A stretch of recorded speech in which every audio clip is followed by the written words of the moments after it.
Okay, that should be good enough to start. So, hello everybody. Thank you all for joining.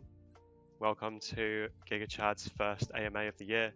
This is hopefully going to be the first of many more to come. We've already started lining them up, so we hope to see you all again very frequently. Just very briefly, a couple of words about Giga Chad. So, we are a pretty large community of like-minded investors, and we have a keen interest in value investing. So we like to look at projects as early as we can, when obviously the price is best, and we look mostly at fundamentals. So, we're very interested in projects which we think are going to perform very well in the long term. That is why we've partnered today with Lunaverse. So we've kind of picked these guys out as a really interesting prospective project in a very speculative area. So this is a Metaverse project hosted on the Terra blockchain. So already ticking a lot of boxes here. Obviously, we've all become familiar with the Terra blockchain over the last few months, watching its parabolic rise. This is a really awesome blockchain with loads of great utility, and we've seen also almost in tandem the success of similar metaverse projects, things like Decentraland, Sandbox. These have all performed really well during the tail end of 2021. So we hope that means amazing things for Lunaverse. Just briefly, so I know a lot of people are here also because they're interested in the airdrop which we are doing. So to qualify for the airdrop, we have a reviews process. This will be made more clear a little later after the AMA is complete. Essentially, what you'll need to do is fill out a form and just basically give your 2 cents about Lunaverse. So we ask you to look through the white paper and kind of put together or form an opinion of your own. This is really useful for the developers of the project. They can use this to help direct what they want to do with the project, what they need to work on. And essentially once that's done, you'll qualify for a share of around about 18,750 love. So it's a really generous airdrop. We're really excited to give this out to you guys. I also want to preface this AMA and just let you guys go that this is not financial advice, and I would encourage you all to do your own research. That being said, I would like to introduce you all to Hugh. Hugh is the CMO of Lunaverse. Very talented guy with a background in marketing. He's worked on a lot of similar projects like this before. And Hugh, I wanted to invite you up and just give everybody a brief introduction to the project, and maybe you could mention a little bit about where we're at. So what's the current stage of Lunaverse on the roadmap, and maybe what the next step is? Yeah, cool. Big hello to all the Giga Chad community, and thanks for having us on here. Really excited to tell everyone about Lunaverse. So Lunaverse is really exciting for us because we're linking NFTs with DeFi in a kind of metaverse, which is a metaverse of real world cities. So to break that down a little bit further, so the buildings in Lunaverse are sold as NFTs, which are linked to a DeFi protocol. So what this means is owning an NFT or a building in Lunaverse, you will get a percentage of yield from the DeFi protocol for holding your NFT. So that's cool. And then on the metaverse side of things, we have a partner that has basically provided us with 3D maps of real world buildings. So you have engineering grade, spatially accurate 3D models of real world locations. So we're launching in a 30 square meter area of San Francisco. So it's going to be really exciting.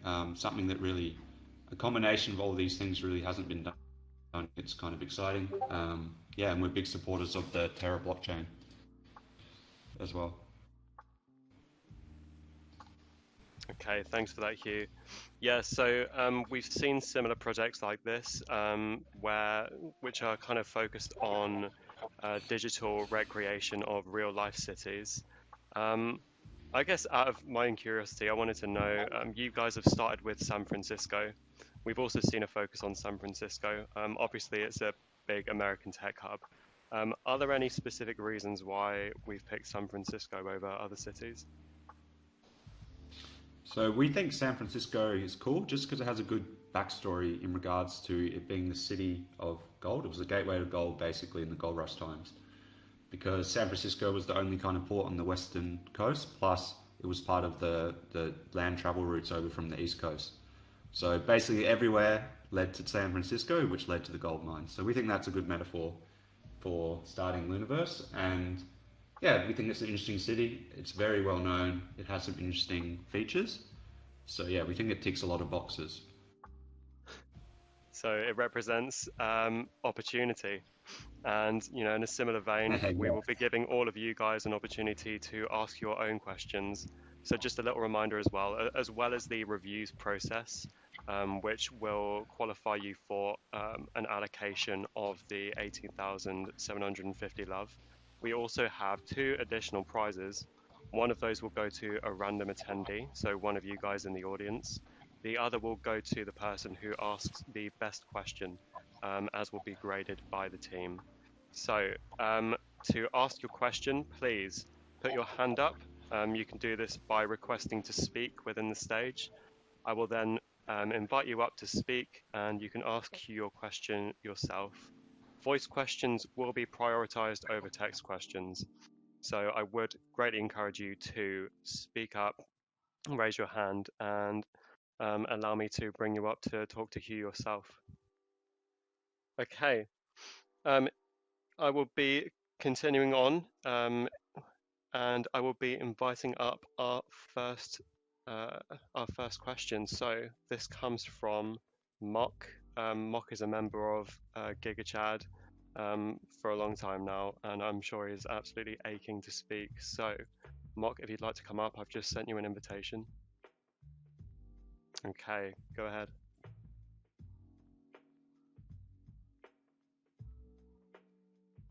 Mock, you'll need to unmute your mic first.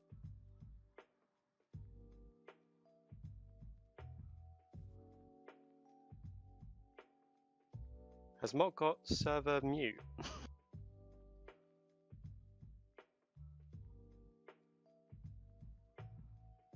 Okay, we'll have to have one of the moderators look into that. Sorry, Mark, you'll get your opportunity a little bit later. Okay, like I said, guys, voice questions will be prioritized over text questions. So please don't be scared. Put your hands up and I'll invite you up. Okay, we've got Little Boss 99 who wants to ask you a question, Hugh. If you want to come up, Little Boss, I've just invited you up to speak. Okay, go ahead.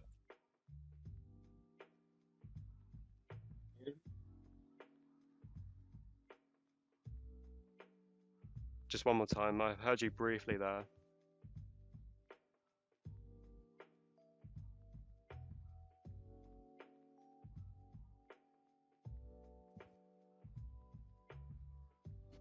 Maybe while we wait to get these kind of issues sorted, one of the team here will be dropping a YouTube link to our YouTube where you can kind of view two of our proof of concept videos. One being one we just released yesterday, so it's some kind of fresh content for you guys. Yeah, sorry, Little Boss, but yeah, your mic doesn't appear to be working either. If you do get it working, please, yeah, do put your hand up again and we'll invite you up. Okay, next up we've got Rojcoin. He's a senior member of the server, and he would like to ask you a question. So, Rojcoin, I've just invited you up. If you want to accept my invite, make sure your mic works, and yeah, ask away. Hello, can you hear me? Yes. Great. Thank you for being here and thank you for doing the show. I would like to ask, it seems very interesting, the whole Lunaverse project and the light paper, how is it secured? If I'm in the game and I have property or the like, how would that be secured from your side that no one's hacks in, or how is the protection there? So yeah, all the code is done by some very competent devs, and it's going to be audited. So yeah, security-wise, yeah, everything's going to be audited and checked off on that side of things. All right, thank you. Okay, thanks for your question, Rojcoin. Okay, I've been made aware that Mark has managed to sort out his mic issues. So Mark, if you're ready to have another go, I'll invite you up again.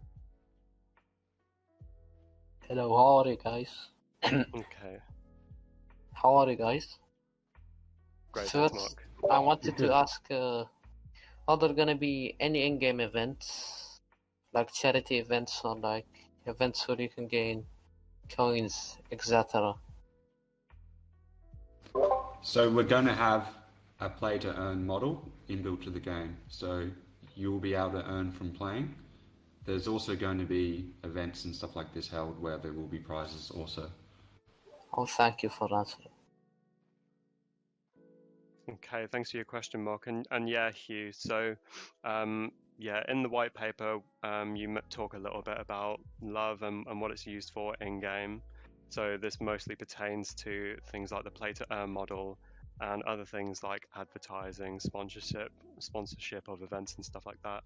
Do you maybe want to just shine a little bit more light on what you in the team kind of expect love to do, the role that it might fulfill within the game? Yeah, so love's first of all going to be the native currency for Lunaverse. So you'll be purchasing buildings, NFTs, all that kind of stuff natively on our dedicated NFT marketplace once it's ready to go live. So that's the main thing, to be the currency of Lunaverse. Second of all, you're going to be getting, if you own NFTs and stuff, you'll be getting rewards paid out in love. You'll be able to vote on governance proposals to do specifically with what build plans we have in Lunaverse. You'll be able to obviously stake and receive a share of rewards. And also we have a buyback and lock mechanism, which will basically, the liquidity rewards that normally dilute a project, they'll be generated from the revenue from platform revenue from NFT sales, transaction costs, and this kind of thing. So that's something else there. Yeah, we also talk a little bit about building NFTs and how some of these might be more suited to sponsorship or advertisement than others. Do you maybe want to talk a little bit about how you kind of see this being implemented once the beta is launched? Yeah, so this is not kind of finalized at this stage, but there's going to be some buildings that are going to be more appropriate for advertisement. So they've either already got an advertisement space, or they've got a nice flat surface where potentially a billboard and this kind of thing could be placed on. So yeah, this isn't kind of finalized, it's not in the light paper, so it's just kind of an idea at this stage. And that will be, yeah, basically if you own an NFT, you'll be able to receive a share of the advertisement based at the revenue from advertisement based on how much advertisement space is available, and yeah, share there.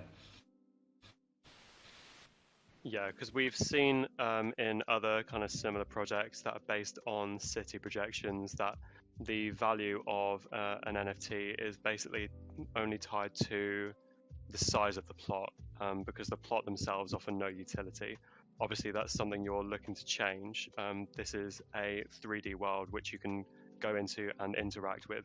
So you would expect, some areas, some plots, some buildings to be a lot more valuable than just their plot size. Can you think of any examples within the 30 kilometer squared radius of Lunaverse in San Francisco that kind of come to mind that might be more valuable than they seem? So yeah, just to talk through our model a little bit to understand people. So the building NFTs are related to real buildings, so they store the metadata related to the real building. So if a building's in 30 stories high, for example, you'll be able to mint 30 individual floor level NFTs, which you can then sell. So building size is definitely going to come into it, but other factors like the building's location and also location to other buildings are going to also be implemented, are going to affect the price of the building. Also owning a building, the additional kind of utility is obviously you're going to get a yield. So you're going to get a percentage yield each year, which is going to compound to eternity, as long as Anchor's still working. So just holding an NFT, there's utility there because you're going to be getting payments, roughly 10% a year for that.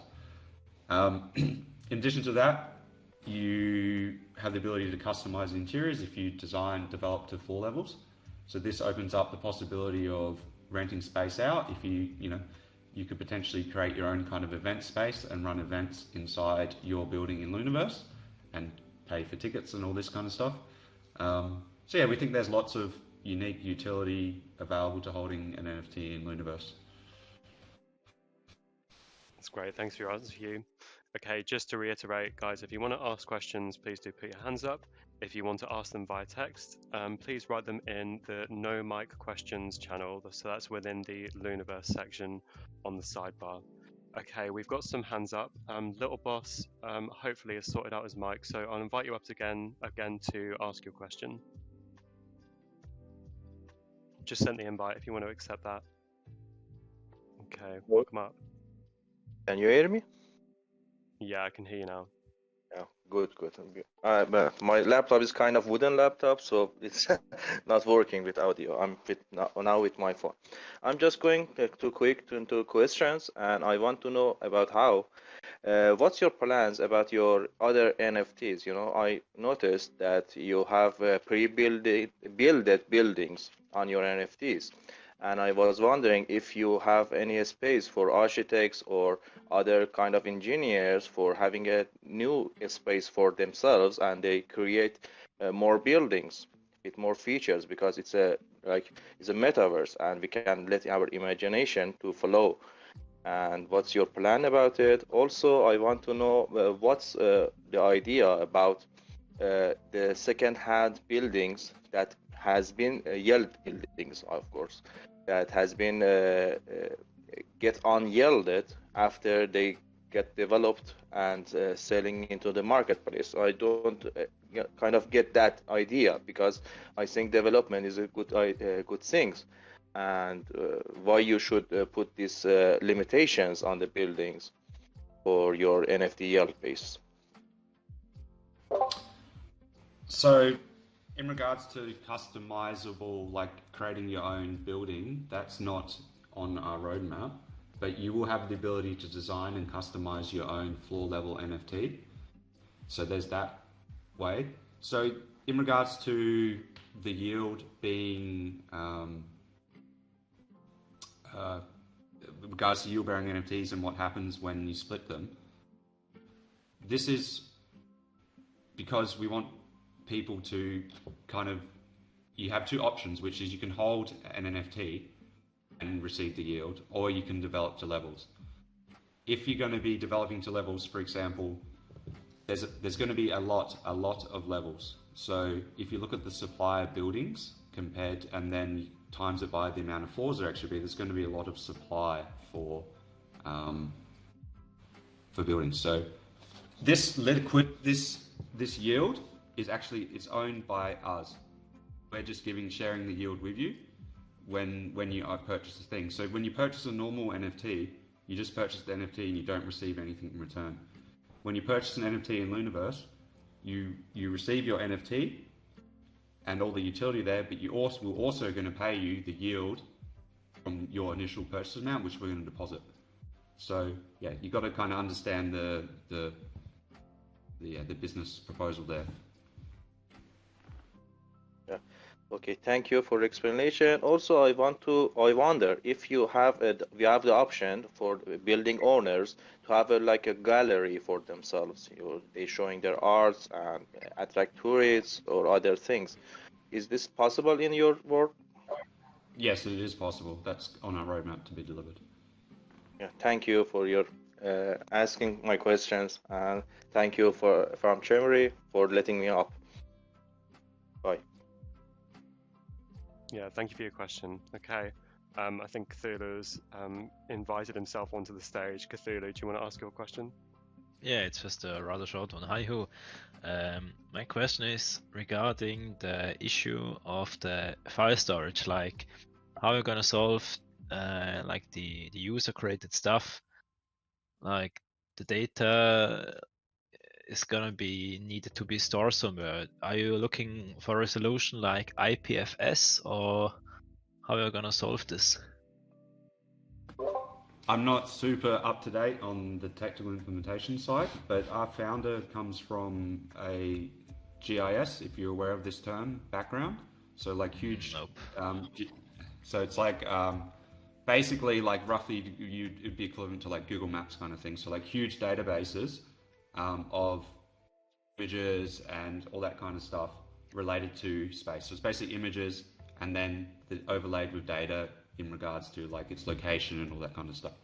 Okay, so it's more gonna be like centralized opposite to like decentralized, like IPFS. Yeah, so I'm not aware on that term. I will look it up for you. Okay. But yeah, I imagine, I'm not sure the solution that will come up there, but it's going to have to be fast and everything like that. So that's going to have to be taken into consideration, and decentralization can often lead to, issues with time and stuff like that. Lab. Yeah. Okay, thank you. Okay, thanks for your question, Cthulhu. Okay, so next up, I will be inviting Fox. Fox, if you want to come up to speak, I've just invited you up. Hi, can you hear me? Okay, welcome to the stage. Yeah. Hi, Cameron. Hi, Hugh. First off, would just like to say that I really love the name of your token, Love. It's actually the name of a god in Hindu mythology, so that's really cool. My question here today is I'm really excited by the fact that you will be using the Cesium for Unreal Engine for the Metaverse. And I was wondering if you'd be looking at expanding into some other cities as well, moving away from California, New York maybe, or London, you know? Yeah, so the benefits of using this technology and the processes we're going to develop and the tech in regards to smoothing the data and cleaning everything up is scaling to different cities is relatively easy to do. In our roadmap, we have San Francisco and Las Vegas announced already, and the possibility of other cities. Obviously, opening up other cities is increasing the supply of NFTs, so it has to be taken into account that we're not oversupplying NFTs and affecting NFT holders there. But yeah, we have on our roadmap to expand, and we have the ability to expand relatively fast. It just has to be the right decision for everybody. Right. That makes sense. That makes sense. Thank you so much for the opportunity, and have a good evening. Yeah, thank you for your question, Fox. Okay, next I will be inviting up Aura. Aura, if you want to come up to speak, I've just sent an invite your way.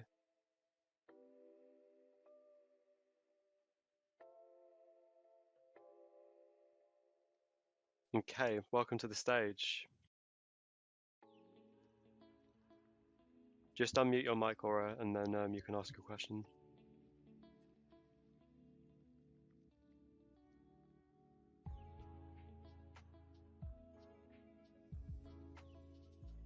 Okay, sorry, Aura. If you can get your mic working, feel free to raise your hand again. Okay, Striker, I've invited you up. Accept the invitation and come and ask. Yeah, guys, hello. How are you guys? Thank you for the opportunity. So, yeah, my question was that is there any, traffic factor with the Lunaverse? Like in the actual world, there can be traffic. For example, real estate property near more, a better traffic area would be like more expensive and that stuff.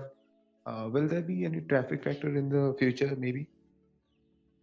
Yeah, so that's definitely on our roadmap. We're looking at kind of rewarding NFT holders and that for like doing cool stuff or regards to the engagement stuff in the area, the traffic.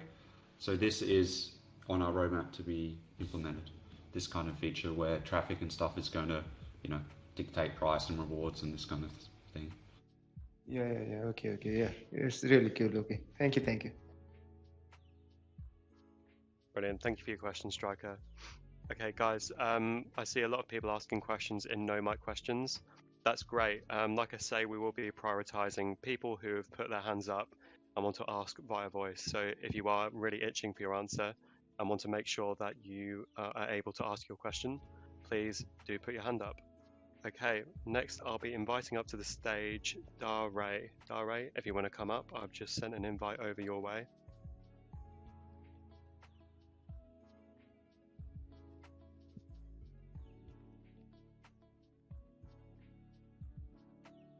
Okay, just unmute your microphone.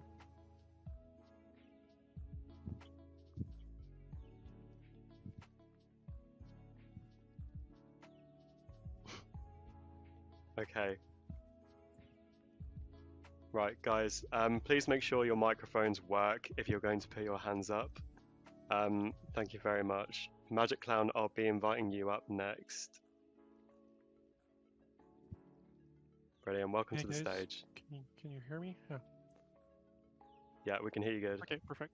My question is, do you plan to create your own hosting platform instead of using Cesium? Because, like, obviously you will have technical issue probably for the hosting of the data, because if you plan to scan the world,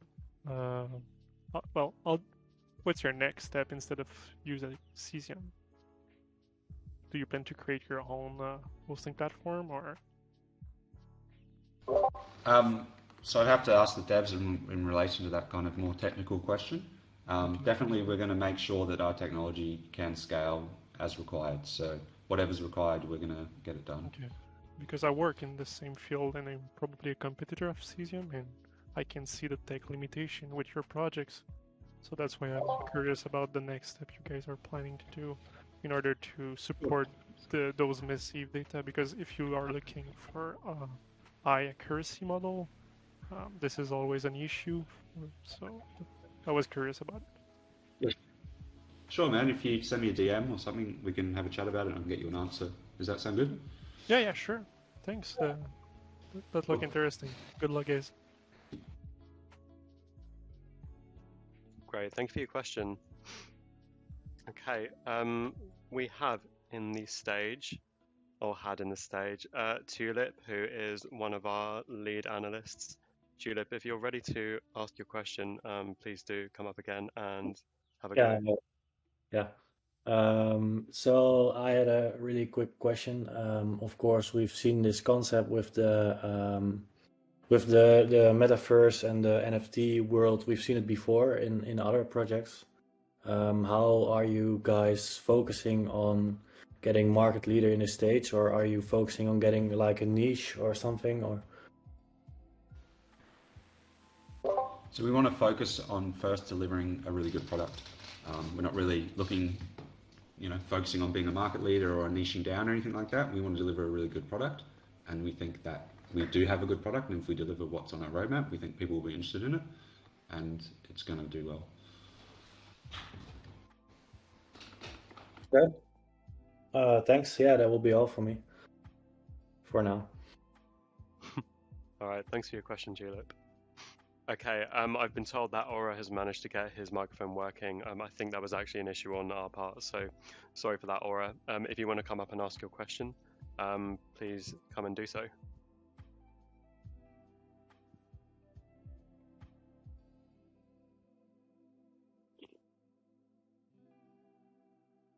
Can you hear me? Yeah, we can hear you now. Sorry for the inconvenience there, Aura. Thank you. Sorry for my microphone, it was wrong. My question is, to create a more realistic world, will we pay taxes on owning real estate or buying any other items to the state or other governing body of our Lunaverse? Because, for example, taxes from the rich people can be able to raise the level of other Metaverse, Lunaverse members. Is my question is like taxes. Sure, we don't have on our roadmap like a tax, let's say, but there is going to be revenue generated from sales of NFTs and transaction costs and this kind of stuff. But that's normally quite typical for protocols.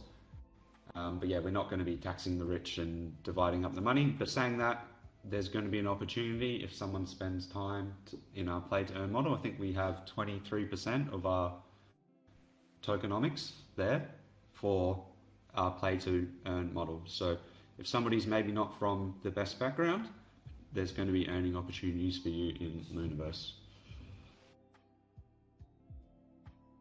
Okay, I can ask one more question, please. Sure. Thank you. Perhaps it was somewhere, but I didn't not find it.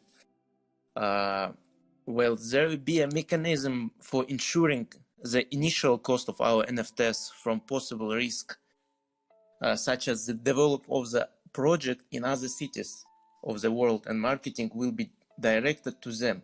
For example, to New York or Washington, D.C. and in other cities. Accordingly, people advertising will leave the first cities, such as San Francisco and Las Vegas. I want to go all in this project, and is my main question. Will be some mechanisms of insurance of the first NFT holders or something like returns? I don't know. Yeah, so obviously do your own research and stuff. It's not financial advice. In regards to the advertisement space, there may be people may be taking out advertisement in specific cities. So let's say somebody's maybe only interested in advertising in Las Vegas, then that cost would go to Las Vegas, for example. For example, if you're an NFT holder and you don't develop your land, so you have a building with a deposit in Anchor, your returns are inflation protected to do with our token, because you're going to get the deposit in Anchor is held in UST, so you're always going to get a 10% yield related to your purchase price there. But yeah, as far as specifically for early NFT holders, we're going to be looking at providing them with opportunities to purchase more land and seeing how we can make sure that they're looked after, basically, if we are going to expand and everything like that. Saying that expansion plans and more NFTs and stuff, that's not going to be at least for a year. So, yeah.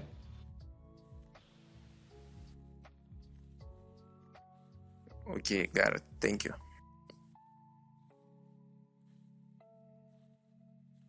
Okay, thank you for your question, Aura. So yeah, you talked a bit there about Anchor Hue. So a lot of the investments that people make into Lunaverse will result in their investments being partly staked in Anchor. Do you want to explain a little bit about Anchor to people who might be unfamiliar with the Anchor protocol? So Anchor's kind of a linchpin on the Terra chain. It was kind of built as one of the main Lego blocks of the Terra chain. So what Anchor is, it's a borrowing platform, but you can also deposit UST and Lunar there and receive Anchor. And Anchor AUST, and AUST is a yield-bearing asset. You can do this all really easily, and you don't need to know about AUST or anything like that, just through TerraSwap, which is the native wallet. But basically, Anchor provides a 20%, roughly 20%, it's about 19.5% yield every year. So when somebody purchases a building in Lunaverse, we're going to deposit 90% or so of that in Anchor, and then half of the yield will be paid out to them in token, and the other half will be reinvested into Anchor to add to the collateral in the Anchor. So you'll have a kind of compound interest effect going on there in regards to holding NFT in Lunaverse. Okay, awesome. Thank you, Hugh. Dare, if you're ready to speak, I will invite you up and you can have another go.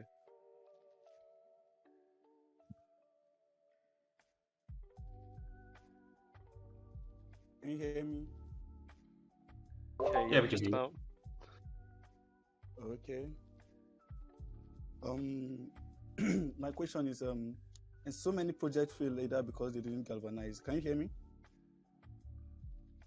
Can you You're hear quiet, me? but yeah, I can hear you just about. How about now? Yeah, go ahead with your question. Okay.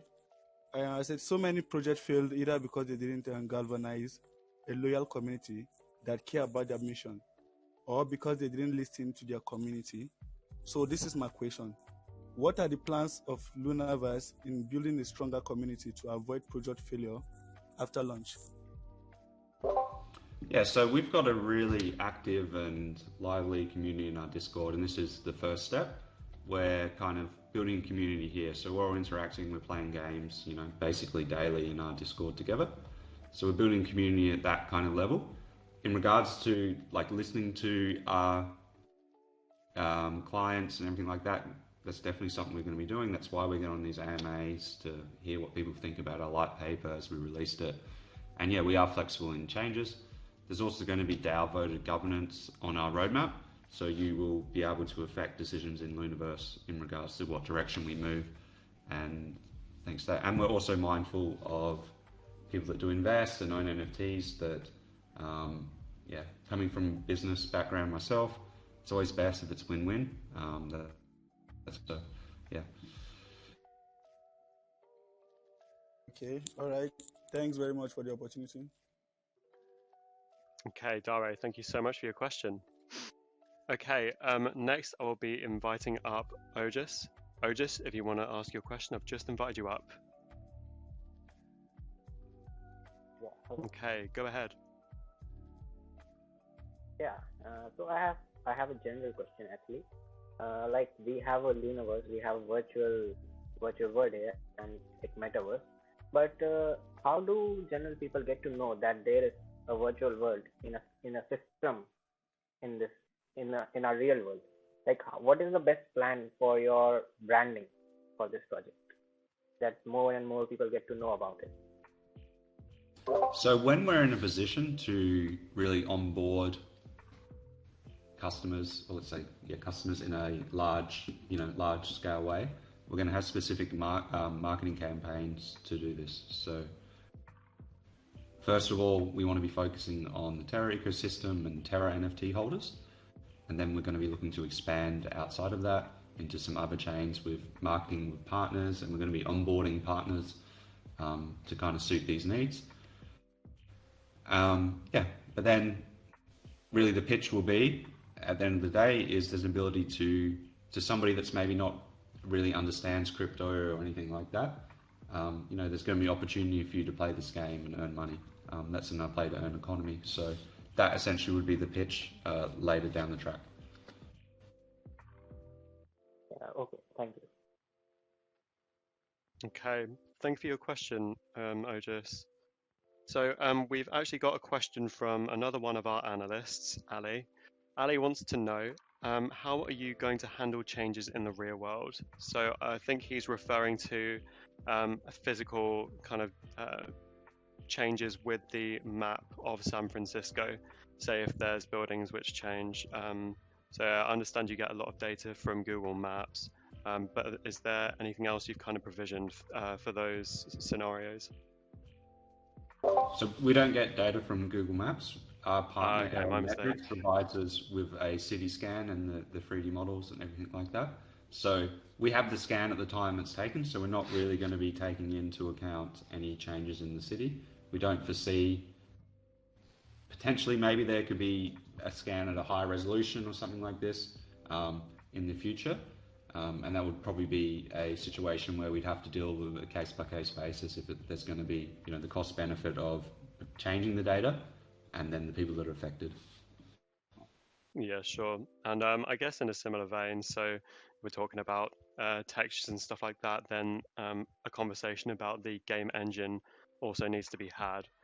We've got a member called Nothing About Me. He wants to know why you chose Unreal Engine over Unity.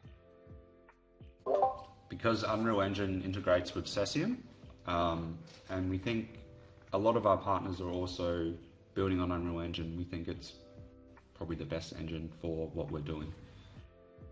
Given that there's integrations already, given that our partners that we're going to be building stuff like, you know, turning a 2D NFT into a 3D metaverse ready NFT with movement, they're all building that inside of Unreal Engine. So, yeah. Yeah. Okay. Makes good sense. Okay. Tulip, I can see you're magically on the stage again. Yeah, thanks. So in the light paper, you were talking about building an NFT or a building NFT worth 20K USD. Is that going to be the general price of a building in the Lunaverse, or will there be cheaper options available, or how is even the pricing of a building decided in the project? So that's just an example, just to explain the yield kind of mechanism for holding an NFT. So we're going to be doing a kind of first mint, the date's to be decided, and that's going to be a mix of auction and mint. So yeah, the auction stuff, the market will decide how much they want to pay for in regards to what value they see in it. The mint's going to be a mint. I'm not aware of the price yet. It hasn't been decided yet. In regards to if there's going to be, you know, more affordable options and stuff, we foresee the floor level NFTs will be quite affordable because they're going to be a portion of, you know, a bigger building. So 1/10th, 1/20th of a larger building. Okay, thanks. Yeah, and that fits in with one of the plans you guys have for the allocation of floors within a building. So am I right in thinking if someone buys a building NFT, these can later be subdivided and sold off as like floors of a building, for instance? Yeah, that's true. And also these floors can be customized inside. So you can do your own design, you can put up your NFTs, all this kind of stuff. We're looking at having our own kind of NFTs, so furniture and all this kind of stuff that you can purchase and utilize in your own space. Something that's really cool about these is the NFT data is stored from the building. So each kind of floor is related to the floor area of that actual building in real life.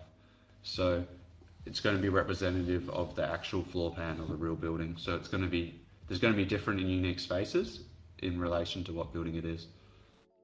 Nice. Yeah, that's insane. Okay, so we've got another question from Mark. Mark, if you want to come up to speak, I've just invited you up again. Hello, thanks for having me again. Anyways, what I wanted to ask is, how is this any different from other NFT projects like the Metaverse, etc.? Like, will this be any different from like games like Roblox or Rec Room?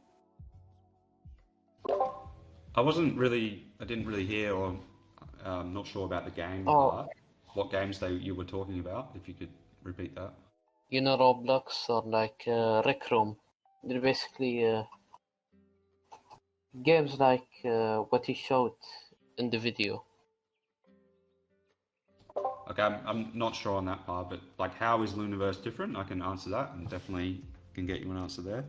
So yeah, we're combining NFTs with DeFi. So this is going to mean owning an NFT is going to pay you a yield. This is something that's been implemented before, but not in the way that we're doing it. And with Anchor, we think it's going to be very appealing. We're also going to have a play to earn economy. And this is also going to be a metaverse of real buildings. So we think it's kind of cool that you could potentially own a building that is representative of a real building. You could go and look at the real building. And, you know, we think people have memories and ties to real places. So we think this is going to be unique. So our uniqueness is going to be tying this all together in one place, which hasn't been done before. Thanks for answering the question. I will move to the audience now. All right, thank you for your question, Mark. Rogecoin, I can see you've been waiting a while with your hand up. If you want to come and ask another question, please do feel free.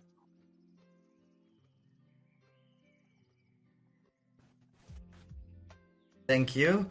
I wanted to ask about the gameplay. So I read that you can walk and also fly around, which is already quite cool. Will there be some other skills besides the flying, like maybe being invisible or walking through walls and stuff like that? We haven't got any kind of special powers yet, but something like that we could potentially develop.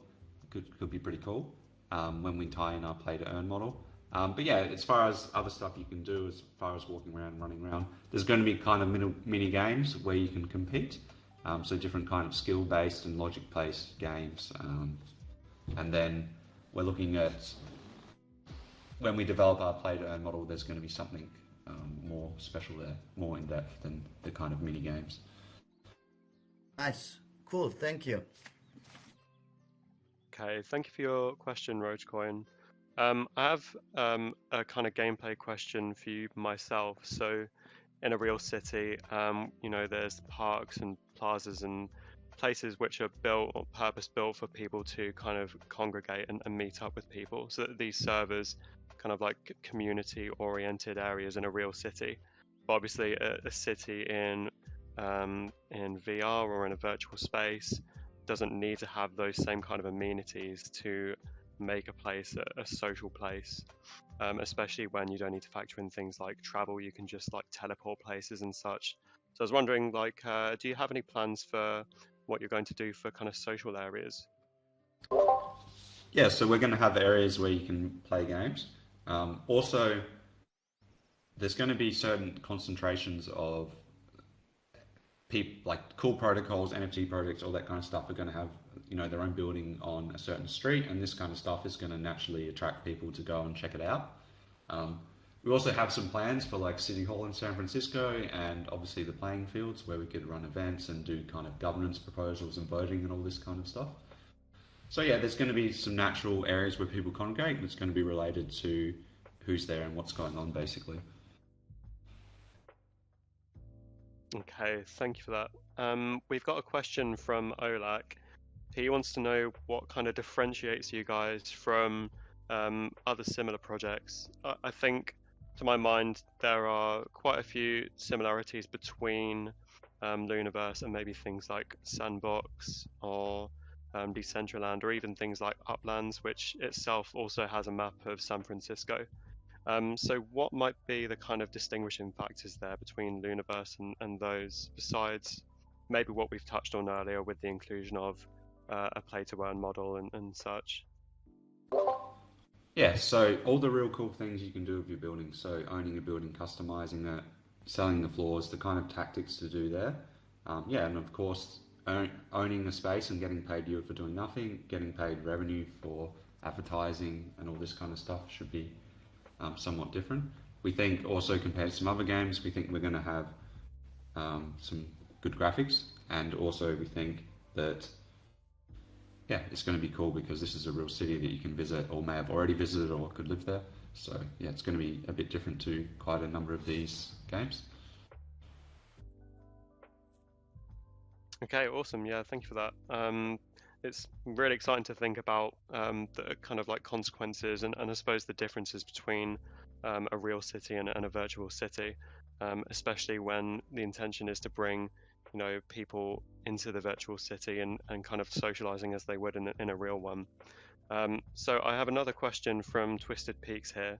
He wants to know if bringing 3D maps, I suppose, with the kind of accuracy of a real city, does that bring up any kind of security issues from people having access to these maps? So I think where we've mentioned previously about having floor plans for certain buildings, these aren't things normally or kind of like always available to the public.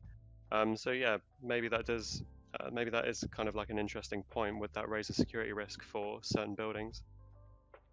So it's not going to be like there's a security area in this area and you know, communications in this area, or there's a door there, that kind of level of detail. It's to do with the cross-sectional area of the building, basically. So yeah, you're going to potentially know the size of a building, but I don't really perceive any security threats. As regards to, is there going to be any security checks or something security issues. This data was collected from public space, so it's everything that's already public available. So yeah, I mean, maybe somebody could scout an area or something like this, but it's really going to be no different than they could do in a real area or what's available on Google Maps. So there's no kind of privacy issues that have been impeded on or anything like this. It's all publicly available space that's been photographed from public land. Yeah, so maybe in the game you could kind of dream about abseiling down a building and breaking into an office space, but in real life, obviously, that information's already there regardless. Okay, so I've got another question from Magic Clown. This is a continuation of his previous question. So he's interested in the fact that you guys are using aerometrics and you are hosting them on Cesium. He wants to know if you guys plan on being independent from those technologies at some point. We don't have a plan to go out there and scout our data ourselves. So in regards to aerometrics, they're kind of our partner. The founder has relationships, having previously worked at this company. So that's kind of opened that up for use in the metaverse, the data there. As far as moving away from Cesium and in regards to the issues, like I said, I'll get an answer from the kind of tech side when they get back to me. Brilliant. Okay, yeah, thank you for your answer. So I've got another question from Mark, but I suppose this is a more general question. So do we have plans on moving away from San Francisco soon? I know we've seen this in the roadmap that this is currently on the plan, but maybe are there any ideas for what cities we might move to? So yeah, I have to pull up the light paper to see specifically, but there's talk of, I believe, Sydney or Melbourne and New York maybe, but also there's going to be San Francisco where we're starting and Las Vegas which will be a kind of portal where you'll be able to access some of our partners' games and stuff like that. So that's the two cities initially, and then the plans to expand to some time off, and they may change between now and then. So it's, yeah, we can scale. It's just whether or not that's the right decision.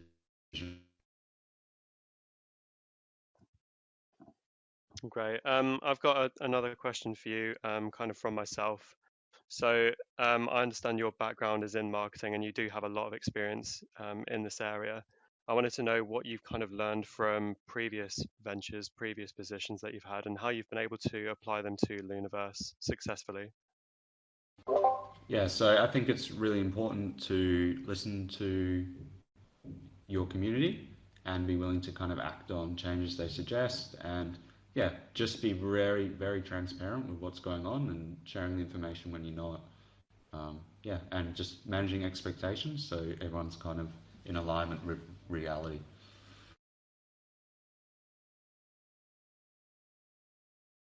Okay, awesome. Yeah, thank you for that, Hugh. I've got another question. This one's from Zargon.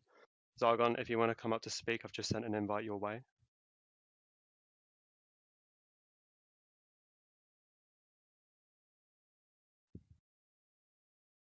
So you'll just need to accept my invite to join the stage. There you go. Hello. Hello. Okay. Hey, the project looks awesome. My question is regarding the vesting schedule for the team.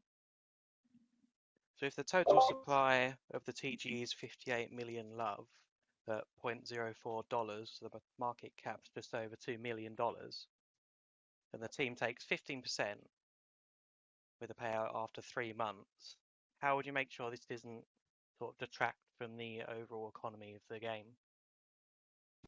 So yeah, I mean, that's assuming obviously the tokens are unlocked, but I mean, the amount of people that have team tokens is quite small, and that's kind of assuming that we're just gonna, sell. So yeah, obviously the tokens are unlocked, but we want to see this project delivered and delivered well, and yeah, obviously we're very well aware that dumping tokens, team tokens, is seen very negatively. Okay, sorry, and yeah, with the vesting, it's 3-month cliff, and then over 18 months for the rest of the tokens. Okay, well, thanks for answering my question. Okay, yeah, thank you, Zargon. Yeah, Hugh, just briefly, what do you guys mean by cliff? So is this like a set amount that's released kind of faster over 3 months than the 18 months afterwards? No, it just means there won't be any token unlocks for the first 3 months after TGE for the team and advisors. Okay, so literally the opposite. Okay, so those tokens are locked in for 3 months for staking and to help aid the economy, I suppose. Yeah, obviously we're mindful of token inflation, so we want to space it out over time. Yeah. Okay, brilliant. Thank you for that. Okay, Texican Jones, thank you for putting your hand up. I've just invited you up to speak. Yeah, can you hear me? Yeah, hear you good. Okay. I have two questions on the tokens, and I think one for the Lunaverse. I think the Metaverse thing. The first one is when you buy, like, is there gonna be like a set tax amount when you buy commodities with the love tokens, like between, like if you want to exchange it for like another token or something, is there gonna be like a set amount between the tiers of the membership or anything like that? And the other question is there gonna be? Are you guys have any plans to expand, like, you know, the chain, the blockchains, like, you know, when you the coins that you could buy and sell? Do you have any plans to like expand it? And for the metaverse, the question is, is it gonna be self-regulating, like you could just block people, or are people gonna be able to like to report you for like for saying stupid jokes or anything and get you banned? Those are basically the questions I got. Cool. So in regards to the first question, sorry, I've just forgotten because you said 3 questions. In regards to expanding the second part about other chains and stuff like that. So Yeah. initially we're focusing on protocols and projects on Terra. This will expand to IBC chains, which are basically Cosmo, Rune, Solana, Near. These are basically chains that can communicate with Terra through IBC, which is the technology that allows this. So we'll be able to expand to those chains relatively easy. If you could just repeat your first question, because The first question is there going to be like because I think I read on the website and people have been talking about that there's going to be like a tier system for membership and buying coins and stuff. I was just wondering if there's going to be like a set tax or anything for buying coins depending on the tier, like when you want to exchange how much you know tax, or how much I forget what it's called, how much tax you get between exchanging coins from one to another. So there isn't going to be any kind of set protocol tax on the DEX. That's just going to be the normal kind of transaction fees that go along with the DEX, basically. So, you know, normal kind of fees that are shared with liquidity providers. That's going to be the revenue against the transactions. And so what was the last question now? Sorry, I've forgotten also. The last question is the Metaverse thing on Lunaverse going to be self-regulating, like people will just block somebody that they don't want to interact with, or is it going to be, are they going to complain to like a GM or something and get you banned, or mass report you to get you banned for saying an off-color joke or something that might offend somebody? This kind of decision should be kind of voted on for our community on how we would implement kind of moderation if we implement it and that kind of thing. But yeah, we think, you know, muting someone's probably going to be the best solution. Not taking action to kick someone out unless they're kind of abusing the system. So Yeah. like if you play to earn model, or, you know, some kind of hack or something like that in the game. I got one last question, but then I'll get off and I'm done. When you were talking about staking, you know, love tokens and I think Anchor, I think also, is there going to be like a way to say, like, I want to only stake in your token for like only 6 months or 3 months or maybe just a month? Is there going to be, or is there going to be like a set amount, amount of time you can stake for the coin? Or... Yes. So if you want to provide liquidity, whether that's like single asset staking or LP, there is going to be a set amount of time you can stake that, but that's all going to, the pools and everything like that will be available to you. You can make the decision if you want to do that at that stage or not, if that's best for you. You can also just hold your token. Okay. All right. Thank you. For your questions, Texican Jones. Okay, we've had a couple people interested in knowing if there are any plans in the future to bring Lunaverse to mobile. Yeah, we definitely have that on our roadmap. That's going to be achieved with pixel sharing technology. I think that's the term. Pixel streaming. Sorry. So this will be Lunaverse 3.0 will be a web browser version, which will be accessible by most devices. So yeah, mass adoption at that kind of stage. Oh, awesome. So is that like a technology where it basically streams the game to your phone? Yeah, so basically the game would be played in like a data center, for example. So, and then the actual pixels are streamed like as if you're watching Netflix, but you're actually playing a game, but the game is, in a server. Awesome. Okay, I've had some more questions about Love. People are interested to know how it's earned through play to earn. Is it expected to be a stable coin? Do you maybe want to explain a little bit about the utility of Love, what kind of purpose it serves? Yeah, so it's not going to be a stable coin, but it will be a native coin for our marketplace and the Lunaverse. Yeah, so again with the utility, it's in our light paper, so you have the ability, so it's going to be the native currency for our Lunaverse. You have the ability to stake and earn rewards. You have the ability to govern the proposals on proposals. Yeah, so, and also in addition to this, it's going to be, rewards are going to be paid out in this for advertisement and this kind of thing. So yeah, that's basically the coin. Yeah, so Love is distributed or can be distributed as a reward for the play to earn kind of portion of the game. You've, in your roadmap or in your white paper, you've kind of got an allocation of Love for that purpose. But say, for instance, it's depleted sooner than expected. How would that then be replenished? So Lunaverse is going to have a number of ways to generate revenue, whether that be from the sales of buildings, from transaction costs, the sales of any kind of like NFTs that we develop and then sell. So a portion of these sales can go to fund play to earn if that was to run dry. Yeah, so that's, we have a number of ways we can generate revenue to fill this up if it's required. Okay, brilliant. And another kind of gameplay-ish question. I'm interested to know if there'll be any kind of like bots or NPCs within the Lunaverse. I guess, would it be more akin to like a GTA or a Second Life? I'm not sure on Second Life, you're talking generally about, a world we can go and explore Second Life, or is that a game? Yeah, so Second Life, I guess what would be an equivalent? Yeah, so would it have kind of like other people to interact with, or would it be more like, an environment to go and explore and decorate?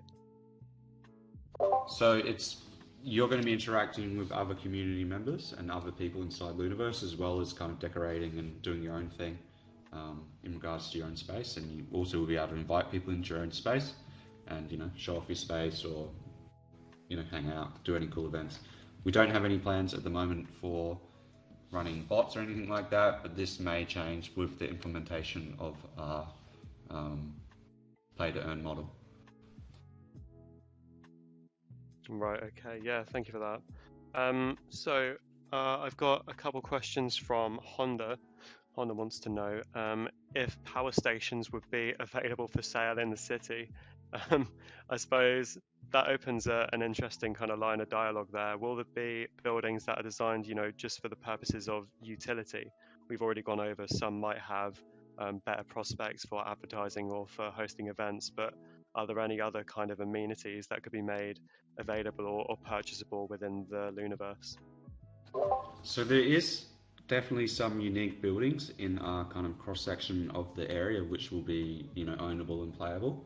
I'm not sure if there's kind of a full set of amenities or anything like that, utilities, power, water, all that kind of stuff. I'm not sure if that's in the area. So we don't really have any plans in regards to that. But yeah, there's definitely going to be some cool buildings that we're looking at also selling, but potentially holding some as areas to do cool events and this kind of thing. Okay, yeah, awesome. Thank you for that, Hugh.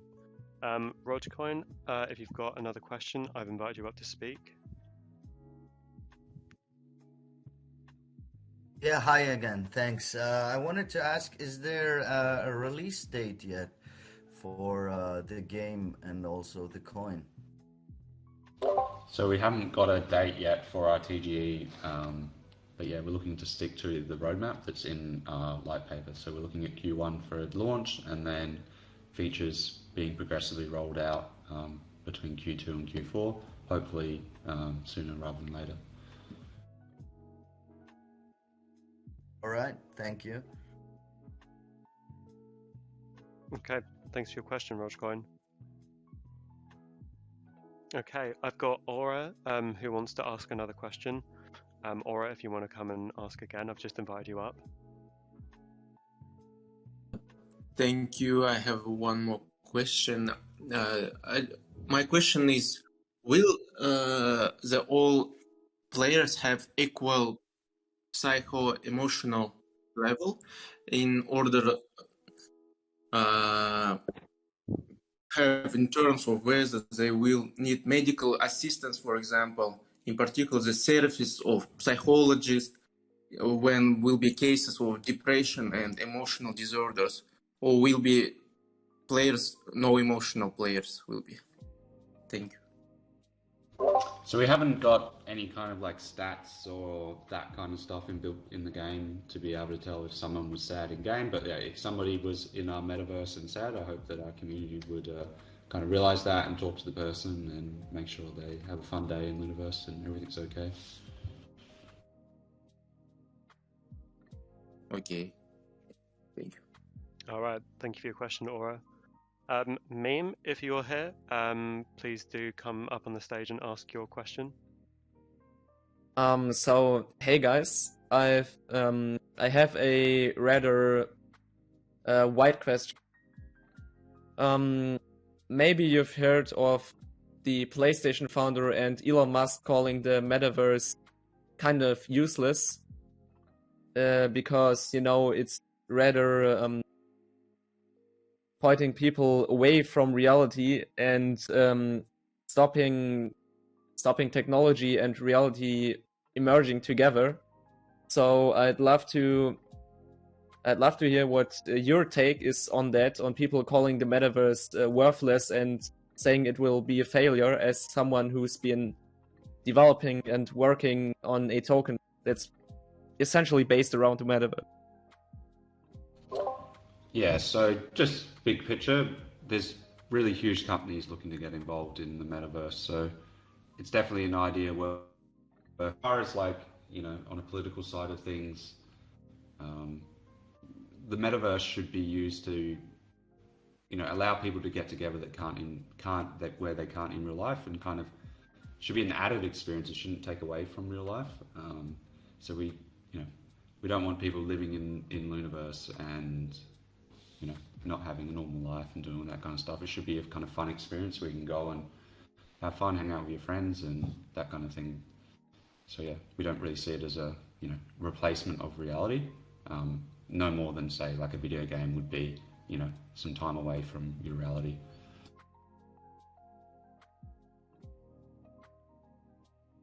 Okay, thank you. But I think the main part was like what the PlayStation founder said was people are more open to technologies nowadays that blend right into the real world, like smartphones or smartwatches, and not that open for things they need extra virtual reality gadgets for, like basically what the metaverse is. And I know this has kind of changed a bit with COVID coming around, but do you think this trend will hold itself? Yeah, we think more and more people are going to be are actively online and stuff and playing games and stuff like this. So yeah, we think this is definitely going to be a space that's going to grow between now and a time in the future. Whether or not this is like a second life or this huge idea that's going to be game breaking and stuff. That's kind of for the market to decide, really. Okay, thank you. Yeah, thanks for your question, Meme.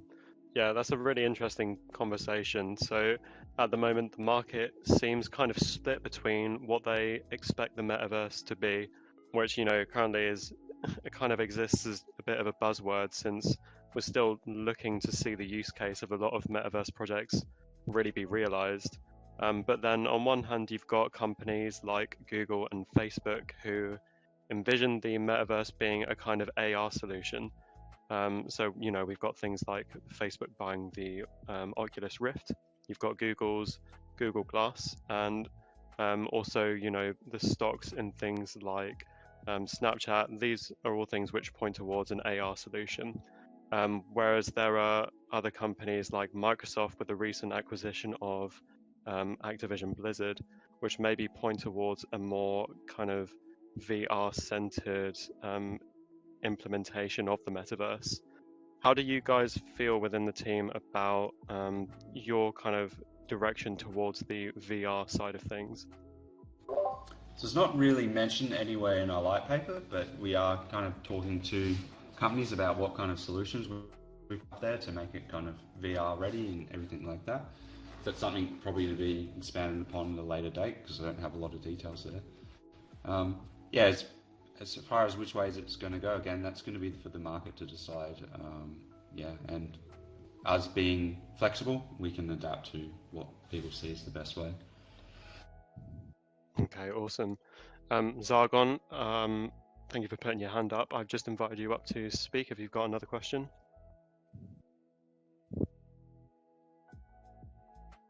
Yeah, hi again, Hugh.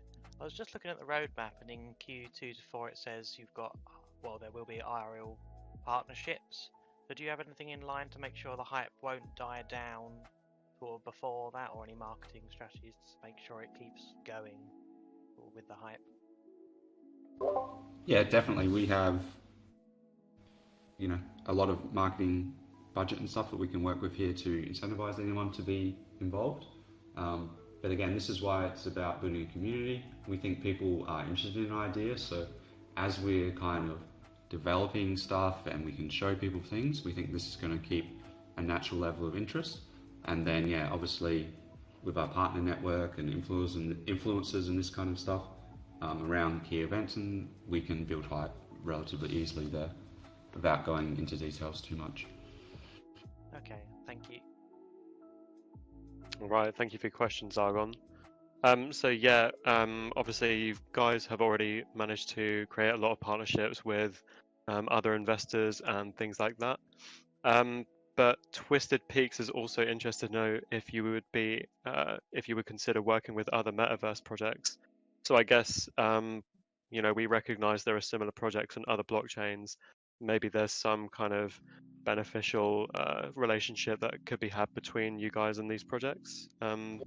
Yeah, so we've got an allocation of 15% for these kind of deals that we figure out with partners. So we think if we're going to partner and integrate someone else in our metaverse or vice versa, that, you know, we should have some skin in each other's game there. So that's what this is for. So yes, we do have allocation and the plan to build partnerships and integrations and things like that. And they're going to kind of be rolled out on a case-by-case basis depending on the value proposition. Okay, that's great. And I've got another question here from Sahar. So he's interested to know, I think what he's really interested to know is what kind of role the decentralized nature of the blockchain plays within Lunaverse. So, you know, why could this not be a centralized project? So it's to do with you owning your own kind of NFTs and everything like that. You're going to have ownership of that yourself. So you can control that, you can buy and sell that, and we can't do anything in any way to stop you doing what you like with that. So that's the decentralization aspect in related there. All right, brilliant. We have another hand up. Okay, so Texican Jones, if you want to ask your question, I've just invited you up to speak.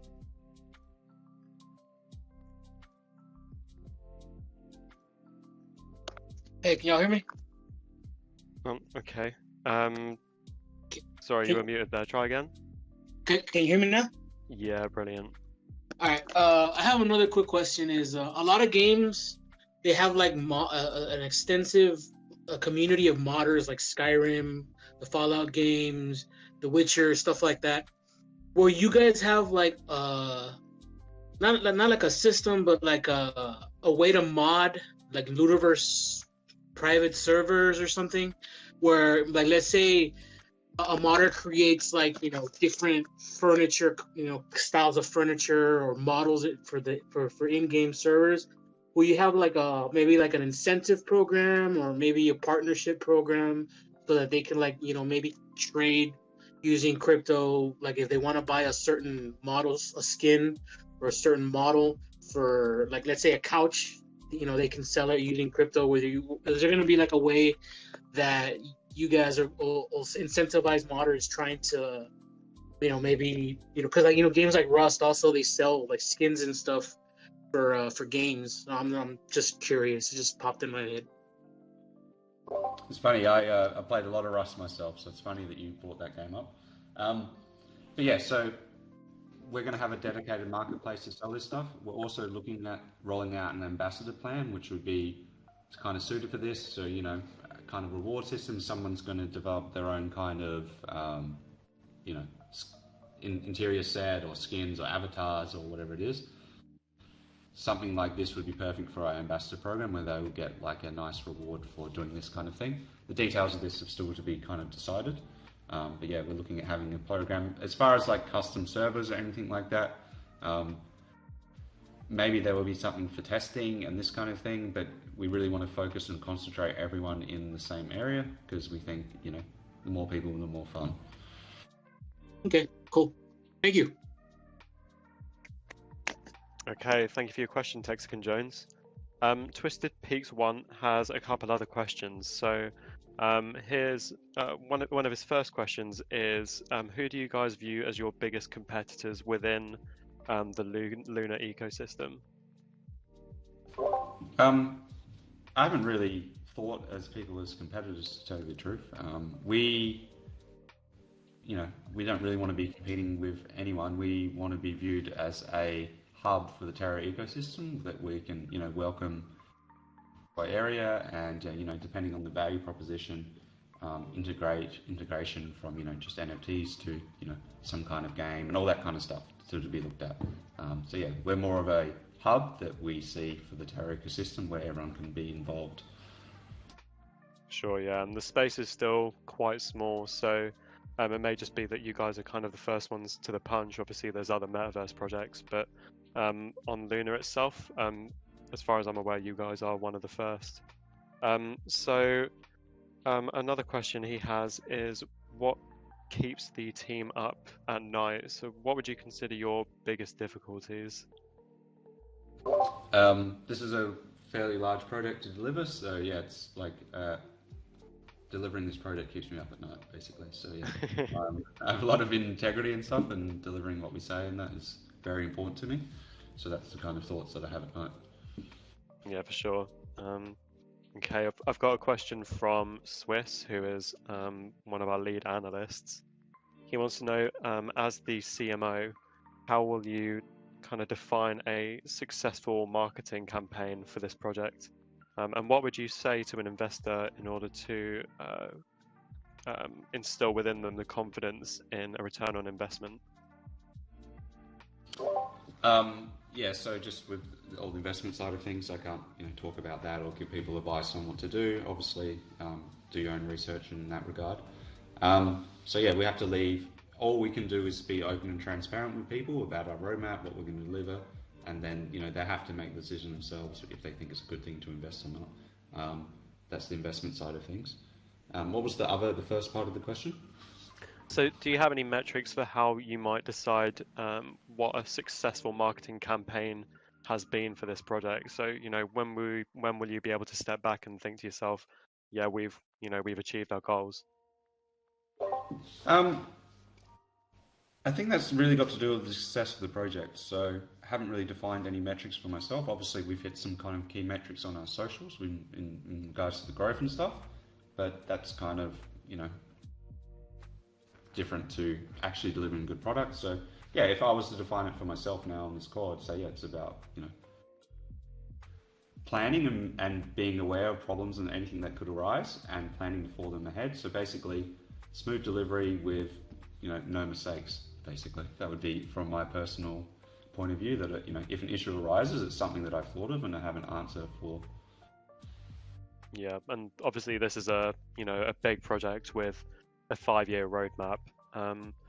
And in, you know, that 5 years, anything could happen really. So do we have any idea for how much the success of Lunaverse would be linked to Lunar and UST? So yeah, I think as people, you know, as the number of users on Lunar expands, obviously the exposure to projects expand also. Like Lunar trades at, you know, a percentage of, let's say, ETH at the moment, and everything in Lunar kind of trades at a percentage of ETH. So as we, you know, more people in Terra, and hopefully we can help bring some people that maybe haven't heard about Lunar or Terra, we can do our bit there in regards to onboarding, let's say, normies to the chain. But yeah, we would say we would grow with the protocol and its adoption. Yeah, that's great. Thanks for your answers, Hugh, and thanks for your question, Swiss. I also have a question from Mian.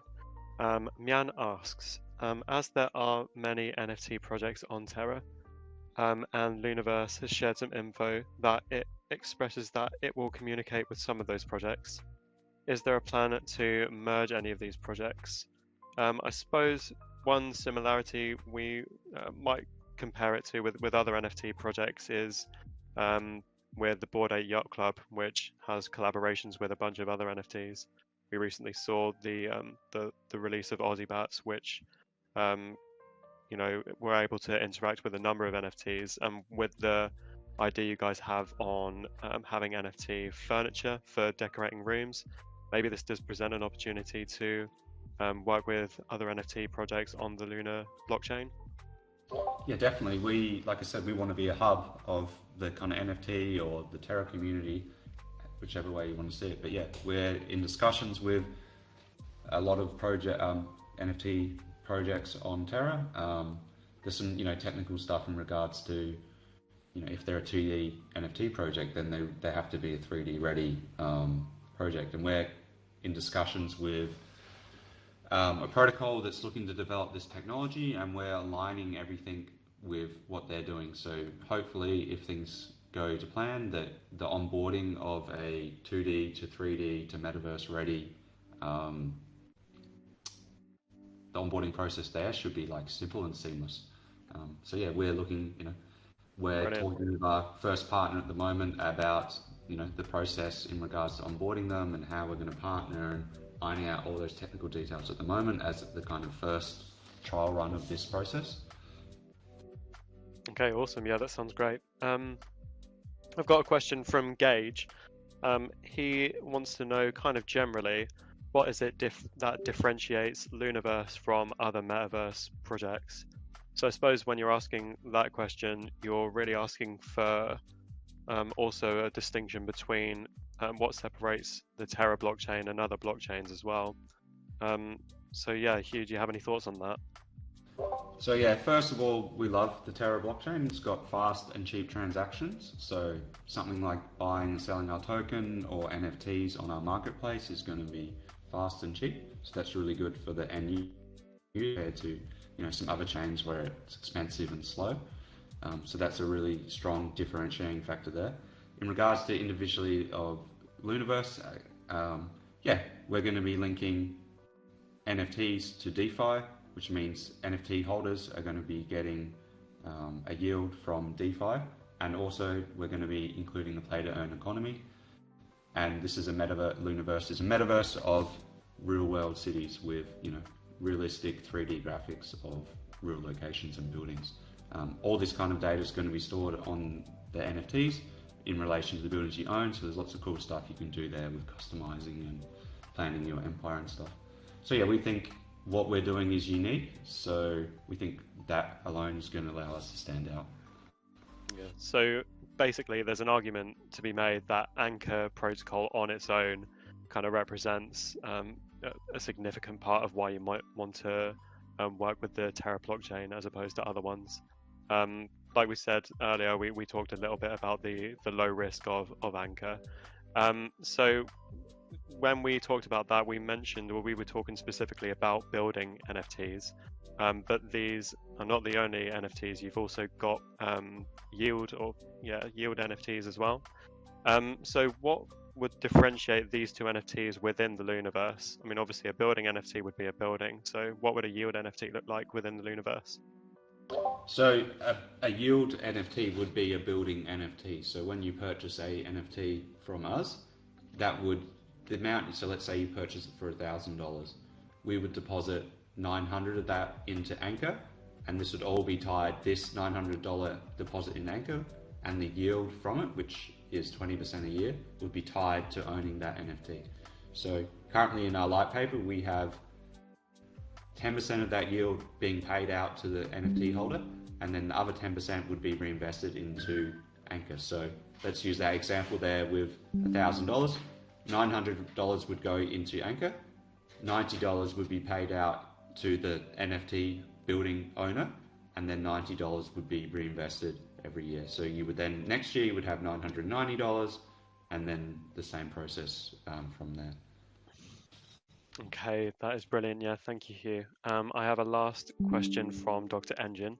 Dr. Engine wants to know, how can I get the airdrop? So guys, like discussed at the beginning of the AMA, the airdrop is split into 3 components. So there is one component for completing a review. If you guys want to apply for the airdrop, all you need to do is complete a review of Lunaverse using our review form. Send that off to us and make sure you list your wallet correctly, list your Discord username, and look through the white paper of Lunaverse. You know, do your own research, formulate a opinion, and give some critique, offer some suggestions on what you think could be improved and where you would like to see the project go in the future. These reviews will be vetted by our team, and everyone who passes the vetting process will receive an allocation of 18,750 love.